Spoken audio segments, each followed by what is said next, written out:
Welcome to Jazz Piano Daily 124. Here is creating a blues solo. This is part 2. We're picking up where we left off yesterday. All right, so just as a reminder, this is what we came up with yesterday.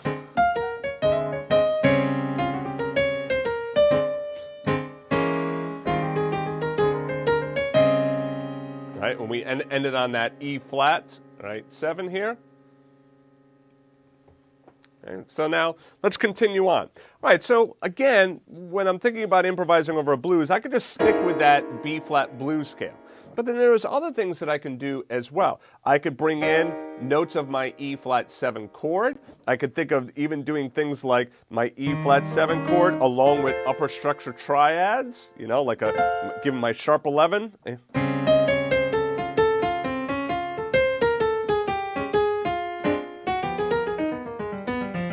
When we move to the G7, we can think about bringing in our alter chord there. Right, so there's different scales and all of that that we can utilize. If you're interested in diving deeper into those scales and all of the different ingredients that you can use for improvisation, I would definitely suggest that you check out my program, The Confident Improviser. You can find that just by going to theconfidentimproviser.com. It is part of my Jazz Edge program. But anyway, you can get more information there. All right, so now we're at the E flat.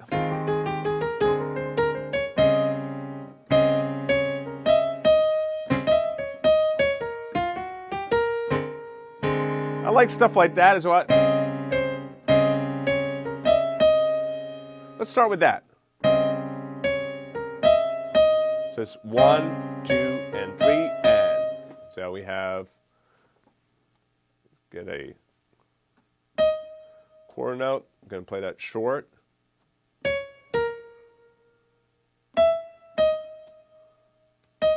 And then this note is going to have a grace note in front of it. So.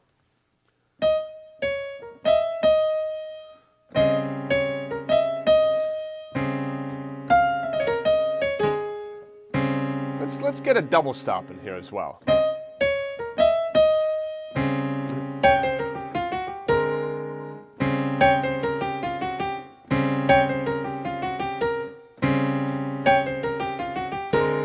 Yeah, I like that.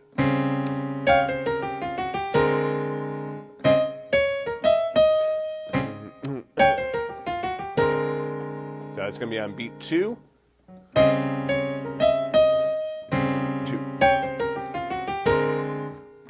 2, and 3. And 1, 2. All right, triplets in there. Okay, so quarter note. And then 8th note. Okay, so double stops. We've talked about double stops before, but double stops are basically anytime you're playing 2 notes together. So that could be a double stop, that could be a double stop, that could be a double stop. You can look it up. There's plenty of information online. Really comes from strings and from string players, so take a look. Double stop. All right, so now the real question is, and this was the question I always had when I was playing, what double stops do I play? So I could play like that, or I could play like that. Yeah, maybe that doesn't sound all that great. Now, I'll tell you this. See this double stop right here? This is great. Why? This is my guide tones of my E flat 7 chord. This also comes right off of that blues scale as well. You can see the flat 3rd in there.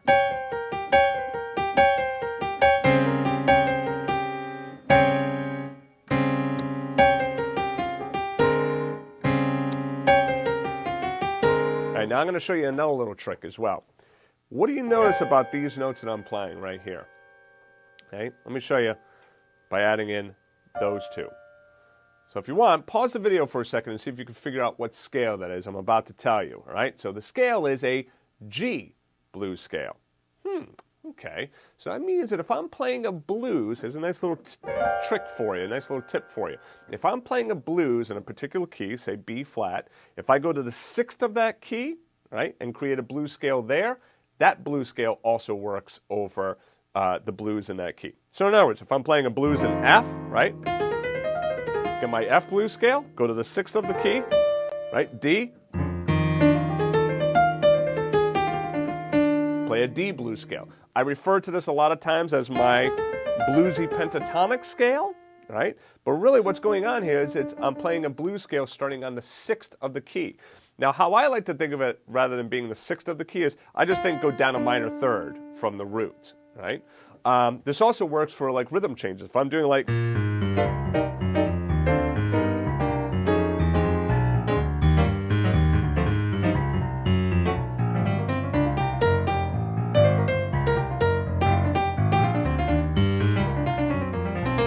Right, so I could play my G blues scale, or minor pentatonic, over a B flat rhythm changes. Again, down that minor third. So just something else to kind of think about. All right, so back to this. So I have...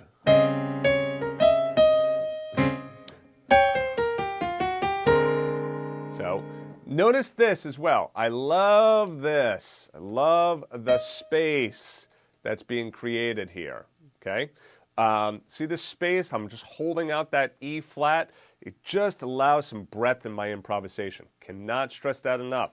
Play and rest, play and rest. All right, so I have my double stop. Oops. Let's get my triplets in here.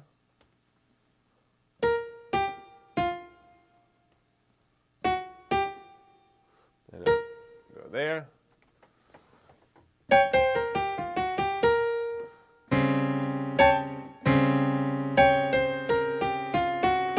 Now what I'm going to do here is I'm going to tie this over. A lot of times I won't write it like this because it gets a little bit confusing to see. But look at what I'm doing. See how watch my pinky up here. Now by right, I really kind of hold it out there and hold it out there. But if I start putting that G up there and tying it over, it just looks really weird and it's kind of hard to read.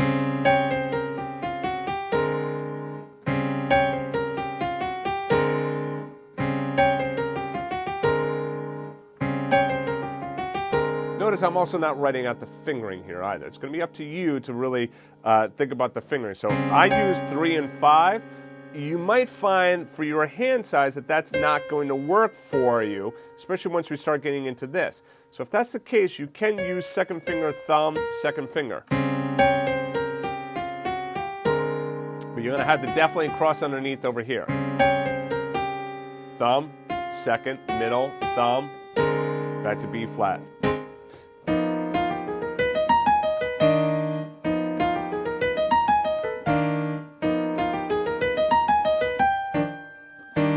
All right, so now here on the, I'm going to keep this B flat, and I'm going to kind of just hold that out for a while there, right? And like keep that as is. So let me go back to here.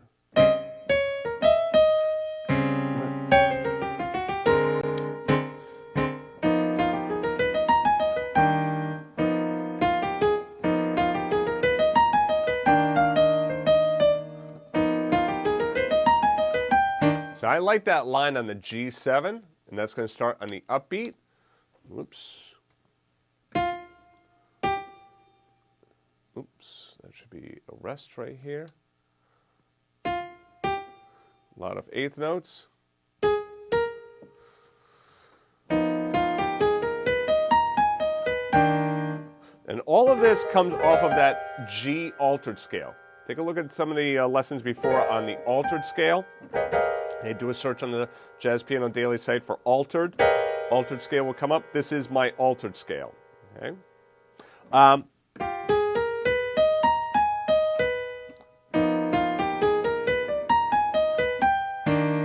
I'm going to use this nice G altered chord in here as well.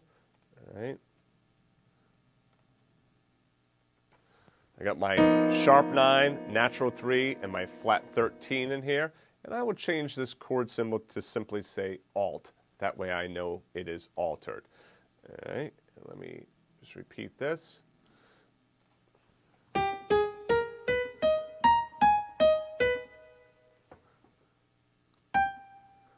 do that for the G.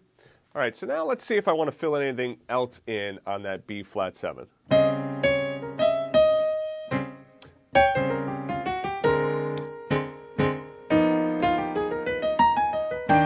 Now, I think all I would do is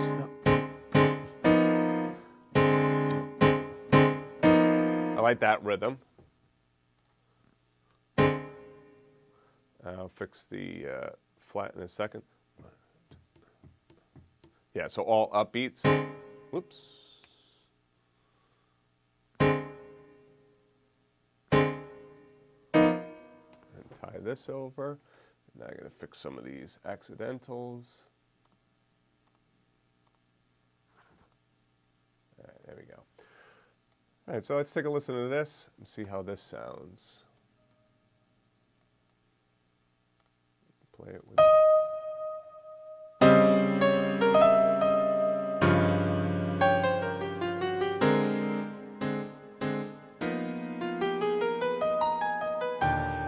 Okay, so obviously we've got to fix some chords here.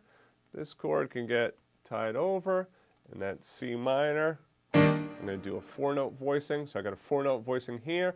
So I've been going from 3-note voicings, and now I'm bringing in this 4-note voicing. Oops. Okay. So now, let's see the entire thing that we have so far. We'll get right up to this C minor. Okay. All right, so now let's play it along with the iReal Pro track.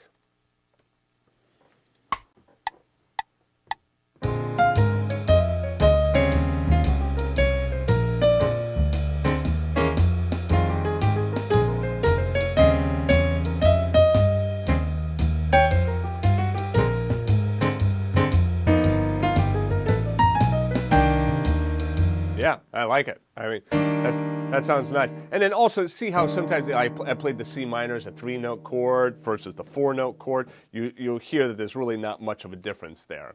Okay, so it's up to you. Let's do it again. I'll slow it down a little bit for you. Okay.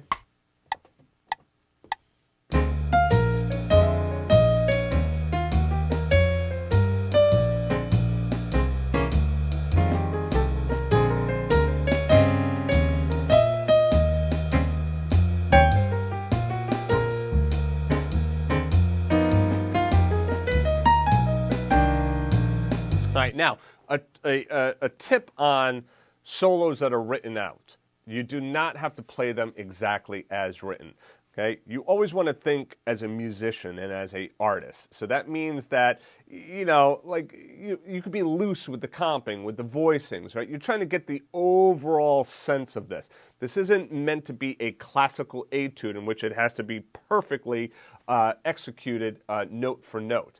You want to take this idea as a general idea and then start to bring it into your own playing, right? Now, there's a lot there to get down, right? I understand you're probably not going to be able to get that down just in one day. So if it takes you more than a day, don't fret about that. It's absolutely fine. And it's going to take probably most students a couple of days to be able to get that down underneath their fingertips. All right, so anyway, that's it. We'll move on, and I'll show you some more in tomorrow's lesson. To get the first 45 pages of music for free, just go back to jazzpianodaily.com. If you liked the video, please be sure to click the like button and also subscribe to the channel and turn on notifications. To watch the rest of the lessons in this series, just click on the playlist to the right of this arrow. Thanks for joining me, and I'll see you in the next video.